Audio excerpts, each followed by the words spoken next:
If you're planning on following the digital nomad lifestyle and you're about to move to Thailand, please watch this video. Please watch this video before you do it.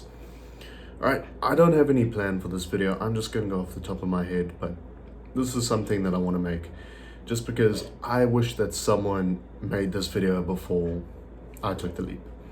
So, if you're anything like me, you were watching self-improvement YouTube channels when you were younger. You were watching all of the online entrepreneurs living the digital nomad lifestyles, and they were telling you about their story, how they moved to Thailand, they went to Koh Samui, Bangkok, whatever, and it was the best decision of their lives. I just want to warn you what happens when you do that. What happens when you make the leap without preparing for it. And before I say anything, I just want to make this clear.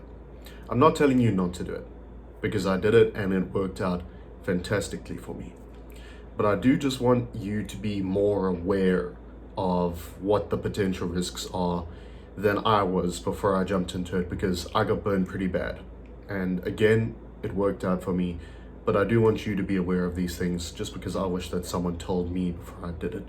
But it doesn't really matter, you're probably going to do it anyway. So let me just tell my story a bit and kind of warn you of what can happen if you do it. So I can't remember which year it was, I've forgotten. It was either 2022 or 2023. I think 2023.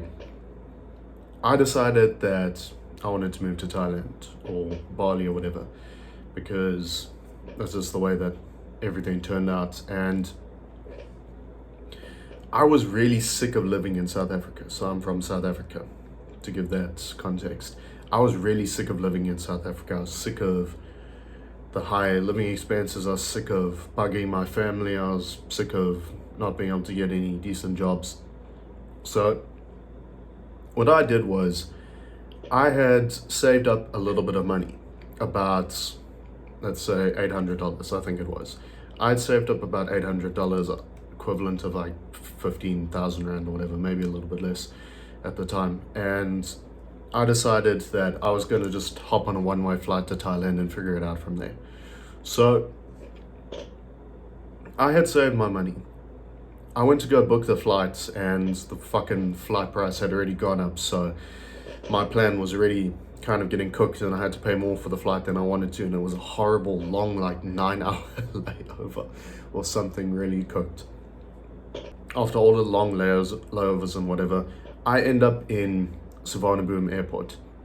And my friend who I had built my first marketing agency with was already there waiting for me. And I had gone halves with him on this one hotel that was, I believe, in a place called Samut Prakan. That's one, Samut Prakan. So we went there and everything was starting to look a little bit promising. It seemed like the marketing agency was going to go somewhere and was going to take off whatever. We had a couple of clients that was bringing in money every month. We thought it was going to be good. What came after this was fucking mind-blowingly painful. What came was mind-blowingly painful because I had not really done my research. I had not really done the research of what was going to happen and what were all of the risks involved, what the difficulties were. Everybody online made it seem like you go to Thailand, you post content, you show off your lifestyle, and then you're going to make a whole bunch of money and live a digital nomad lifestyle. The reality of it was, our marketing agency got cooked. Clients just started randomly leaving, and we got basically stranded, and we only had a little bit of time left. So I didn't clarify this. By the time I was in Thailand, I had about $100 left. $100 left, 1 month of accommodation essentially, and no plan. After our marketing agency got cooked and ran out of clients, we weren't really doing let's be honest, we weren't really doing what it took to run it properly. We didn't know, we were both inexperienced. So basically my friend goes back to the UK and I'm left stranded in Thailand. I'm essentially left stranded in Thailand, not having a clue what to do, not really having the motivation to do it anyway, not really having the motivation to get myself out of the situation anyway. So here's the first word of warning. If you don't really have a plan to make money and how to sustain yourself once you've reached Thailand, once you've reached your overseas destination, be cautious. Be cautious and try to plan a little bit more for it. Because the problem is, once your savings run out, and they will run out faster than you can imagine, once your accommodation runs out, and it will run out faster than you can imagine, you're going to be left on your own to figure the situation out by yourself. Because once I'd gotten myself into that situation, I didn't really have anybody to help me. My friend had to go sort out his own situation, not his problem. My family was pretty fucking pissed off with me. They didn't really want to help me, and I mean, look, I can't blame them. I was going off the traditional path, and that obviously pisses people off sometimes. And my visa was running out. So I managed to scrape together enough money to take a flight to Bali to go and reset that visa, and I stayed with a friend in Bali for a month. Then when I was in Bali, I thought maybe I should go back to South Africa. Maybe I should just give up on this whole thing. I was like, no, that's not really gonna work. The flights are extremely fucking expensive.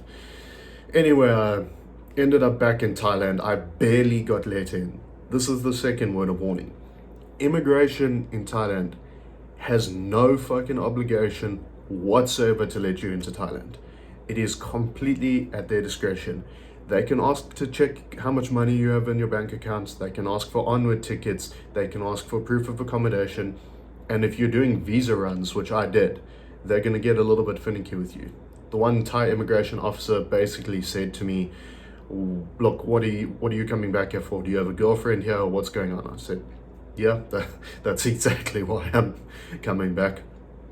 And he basically told me, look, if you're going to say that your purpose is tourism, you need to make sure that your passport looks like you're a tourist, because I was just going back and forth.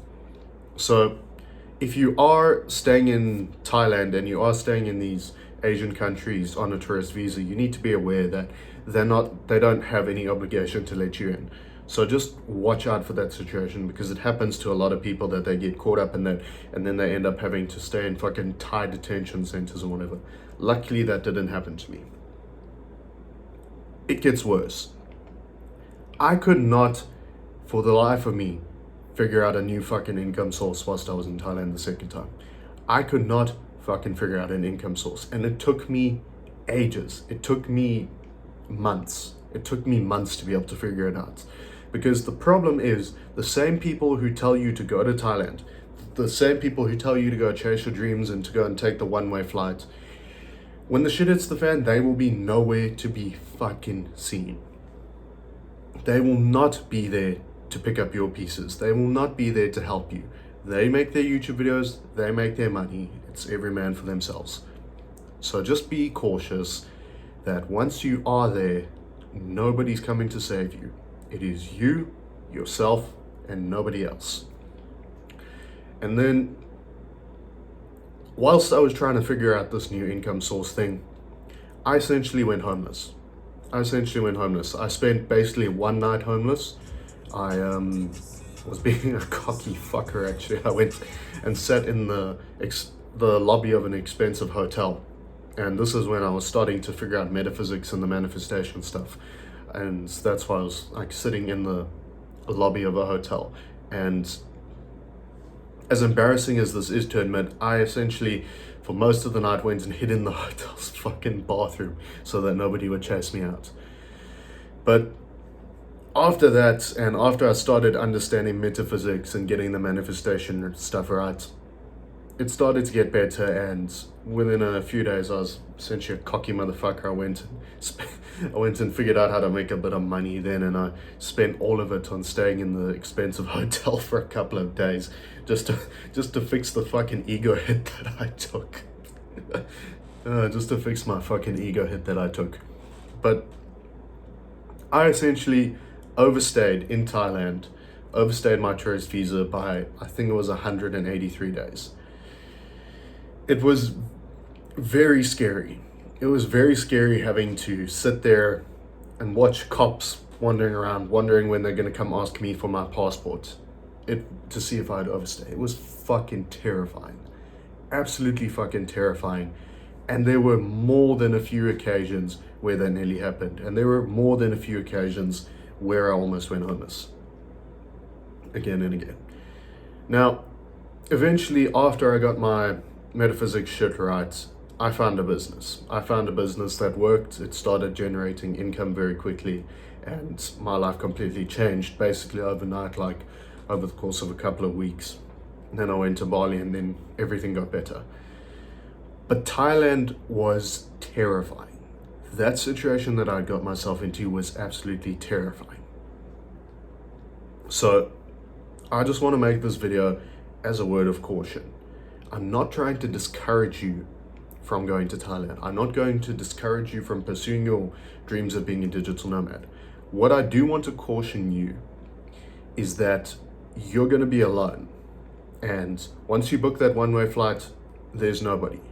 There is nobody that's coming to save you. Pretty much the only reason that I made it work, and pretty much the only reason that I was okay and didn't go homeless, is because Thai people are extremely fucking kind. And I do not want you to think that you can go and take advantage of Thai people. My fucking phone ran out of space there. But I was saying there were more than a few situations where very kind Thai people and very kind employees of the hotels that I was staying in let me go essentially days without paying, and all because they believed me that I promised that I'd find a way to pay for it. They were extremely kind. There were situations where I would go sit outside the hotels and multiple people, like young men who probably thought they could do the same thing, came up to me and begged me to help them. Begged me to lend them a little bit of money so that they could get a hotel or can't get contact with their family, because they thought that they would be able to backpack and travel in Thailand, and they got a little bit less lucky than me. So I just wanted to make this video to warn people who don't really understand what it's like to travel, don't really understand what it's like to go off on your own and follow your own little digital nomad lifestyle. It's a little bit more serious than the people online make it seem. And that's not to tell you that you shouldn't do it. I still think that you should. I still think that you should book a one-way flight. But I just want you to know that you're going to be alone in this situation. Nobody's coming to save you. Nobody's going to pay for you when you fail. Nobody's going to help you when your business fails. It's all going to be you. So you just need to understand that it's not going to be as easy as people online make it seem. And that's perfectly okay. Look, that's perfectly okay. It worked for me. I've done it. I've been through the fucking trenches. I've been on the higher ends, had my fun. And now I'm seeing where the journey continues to take me. But I just wanted to warn some people before they get burnt. And if you are in this situation right now, you are in the situation and you don't know what to fucking do. First of all, learn metaphysics. People say that metaphysics manifestation is stupid. I want to fucking slap them across the face because they're complete idiots. It will help you. It will help you, and you should go and learn it. Second of all, understand that no matter how shit it gets, don't fucking give up. No matter how shit your situation might get in your pursuit of the digital nomad lifestyle, do not give up, because eventually it will work out. Just keep fucking going. If you do get yourself in a cooked situation like I did, just keep going. I mean, fuck, there were times in my hotel in Thailand where I wanted to fucking hang myself, I'm just being honest, as dark as that is. It really will probably burn you. It will probably suck at times. It will probably be awesome at times. So just be cautious, because although the street food is cheap, although the accommodation can be cheap in some places, you still need to fly out. And you still need to do visa runs. You still need to go and get the correct visas. If you are planning on working in Thailand, you can't work on a tourist visa in any of these countries. Even though people get away with it, some people don't. You need to be cautious of the costs of visas. You need to be cautious of immigration, especially in Thailand now, because they're getting a lot more strict with it. So I just wanted to make this video as a word of caution. Fucking do it. I'm not telling you not to do it, but just know it is not as easy as the people online make it seem. You're not going to post a few videos and get people paying you money. You have to have skills. You have to have some sort of fucking base. You have to have something that you built which is sustainable in order for you to maintain the digital nomad living overseas lifestyle. Doesn't matter what it is. All I wanted to say is it's not easy, and that's perfectly okay. But don't go into it expecting that everything is going to work out the first time, because there's going to be trials and tribulations. It's going to be an adventure. There's going to be a lot of downs. There's going to be a lot of ups. I just wanted to make this video for maybe someone who's planning on doing it, and maybe they'll learn something from this video. Maybe it'll help a few people.